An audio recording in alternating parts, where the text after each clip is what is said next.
안녕하세요. 우울한 당신에게 공감과 위로의 글을 씁니다. 작가 이수연입니다.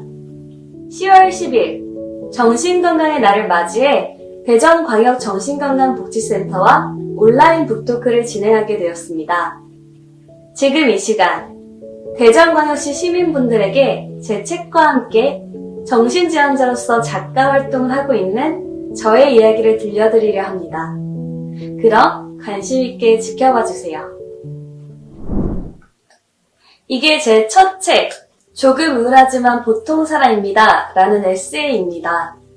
이 책 속에는요, 우울증과 공황장애, 식이장애를 겪다가 결국 정신병원에 입원하고 폐쇄병동에서 손으로 하나하나 적어온 일기가 모여 있습니다. 죽음을 마음먹고 마지막으로 병원을 찾은 날, 저는 폐쇄병동에 입원하게 되었고요. 매일 죽음을 맞이하며 일기를 썼습니다. 그날의 감정, 자신에 관한 고찰과 원망, 넘쳐나는 과거의 상처들이 모두 엉겨붙어 있었죠. 딱히 책을 내야겠다는 마음으로 글을 쓰진 않았어요. 그저 엉겨붙은 마음을 조금이라도 풀어보고 싶다는 단순한 마음이었습니다. 그렇게 정신병원 입퇴원을 몇 번씩 반복하면서도 저는 일기를 멈추지 않았습니다.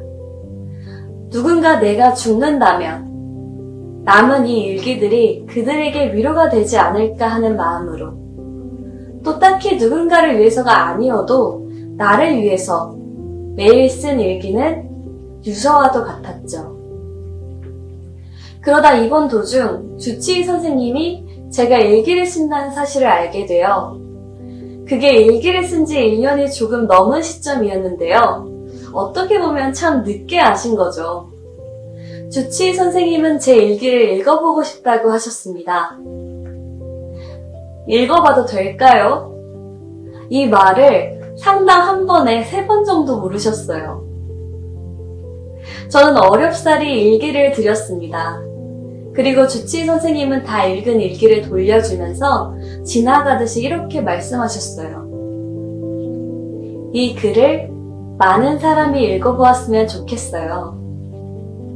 저는 그때 처음으로 제 글이 누군가에게 읽힐 수 있다는 것을 알았습니다. 그 말을 들은 이후 저는 병원에서 퇴원한 기간 동안 손으로 쓴 일기를 정리하기 시작했어요. 문서로 만들고 출판사에 투고를 하게 되죠. 사실 그때는 아주 가벼운 마음이었어요. 그냥 한번 해보자. 안 되면 말자. 뭐 이런 식의 마음이었죠. 그런데 다음날 아침 바로 출판사에서 연락을 받았습니다. 계약하자는 연락이었습니다. 제가 바로 계약했을까요? 아니었습니다. 솔직히 무서웠어요. 제 날선 마음이 고스란히 담긴 일기를 누군가 읽어주긴 할까? 읽어주더라도 버려지는 건 아닐까? 아픈 것을 계속 숨겨왔는데 모두가 알게 되어버리진 않을까? 내 주변 사람들이 나를 이상한 눈빛으로 혹은 동정어린 눈빛으로 보진 않을까 걱정했죠. 그렇게 출간을 고민하며 시간을 가지는 동안 어머니는 제게 이렇게 말했습니다. 수연아, 엄마가 너를 이해하고 싶어서 너에 관한 글을 찾아봤는데 어느 것도 너를 말해주는 게 없더라. 그러니까 그런 책 하나쯤은 있어도 좋을 것 같아. 저는 그 말에 용기를 얻어 출간 계약을 하고 첫 책을 발간했습니다. 나와 같은 사람을 위해 책을 내자 라는 마음으로요.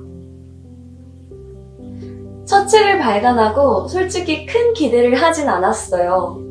너무나 지극히 개인적인 얘기고 보통 글 말미에는 희망을 얘기하는 것과 달리 제 글에는 희망조차 없었거든요. 일기에는 치료 과정과 자살 시도, 자해 등 말하기 어려운 것들이 섞여 처절하게 우울했습니다. 잘 팔리는 형태의 글은 아니었던 거죠. 그런데 책을 내면서 그 희망 없음이 누군가의 희망이 되는 모습을 보았습니다. 저와 같이 희망조차 꿈꿀 수 없는 많은 사람들이 공감해 주었고요. 편지를 보내왔어요. 위로가 무엇인지 모르다가 생애 처음으로 위로를 받았다는 사람도 있었고요. 군대에서 죽음을 마음먹었다가 제 책 한 권을 의지 삼아 버텨온 사람도 있었습니다. 공감했다는 말, 덕분에 치료를 시작했다는 말, 자신의 마음을 말할 수 없어서 제 책을 부모님께 보여드렸다는 이야기. 많은 사람의 마음이 제게 닿기 시작했습니다. 정말이지 희망 없는 글을 쓴 작가가 독자의 희망이 되고 다시 그 희망이 저의 희망이 되는 순간이었죠. 책에서는 끊임없이 말했습니다. 이렇게 우울하고 아픈 마음을 가지고 평범하게 살아가는 사람이 있다. 그것은 막연한 희망보다 더 치열하고 강한 마음이었습니다. 첫 책을 계기로 저는 아픈 것을 더 이상 숨기지 않기로 했습니다. 제 글을 아끼고 사랑하는 독자분들을 위해, 또 다른 차별을 받는 분들을 위해, 정신질환 당사자로서 얼굴을 내놓고 아픔을 얘기하고 다르지 않다는 걸 보여주고 싶었어요. 그래서 정신질환자로서 강연이나 인터뷰 등 다양한 활동을 이어갔습니다. 그리고 그 마음이 가장 많이 담겼던 것이 바로 두 번째 책이기도 해요. 단위에서 나온 슬픔은 병일지도 몰라라는 두 번째 책은 저의 첫 정신병동 입원 6개월의 시간을 담은 에세이입니다.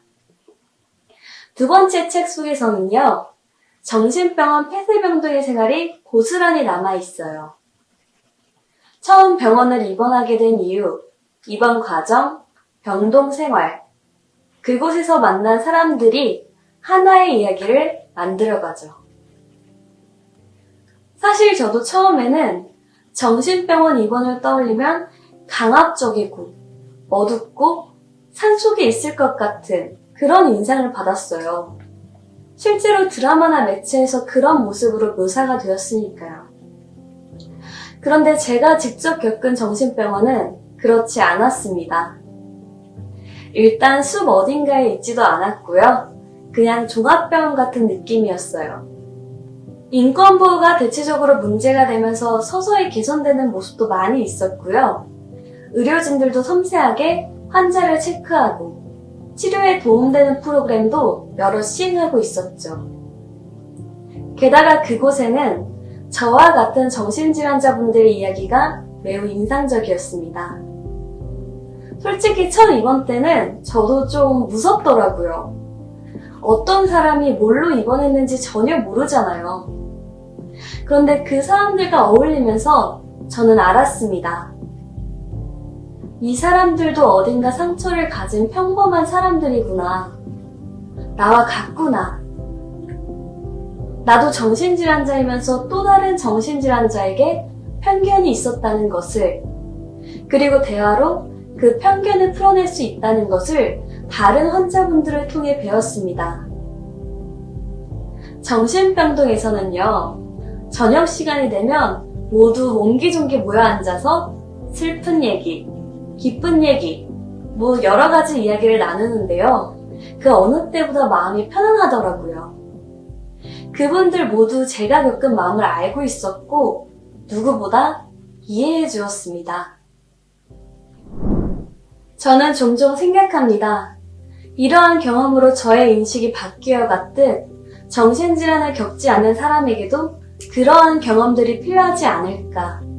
정신질환 당사자인 저도 편견을 가지고 바라봤지만 경험으로 그들을 알아갔듯이 정신질환을 겪지 않는 사람들도 정신질환 당사자의 이야기를 들으며 편견 없이 바라보고 또 내가 아플 때 편하게 정신과를 찾을 수 있는 날이 오지 않을까. 정신질환을 겪는 학생들이 부모님에게 몸이 좋지 않다고 말하듯이 마음이 아프다고 편하게 말할 수 있는 날이 오지 않을까 하고요. 저는 책을 씁니다.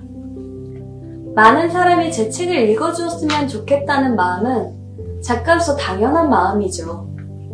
그러나 저라는 한 사람을 넘어 다른 사람에게 마음이 닿고 또 다른 이가 마음을 준다면 서서히 정신질환을 보는 우리의 인식과 아픔을 보는 시선이 달라지지 않을까 기대합니다.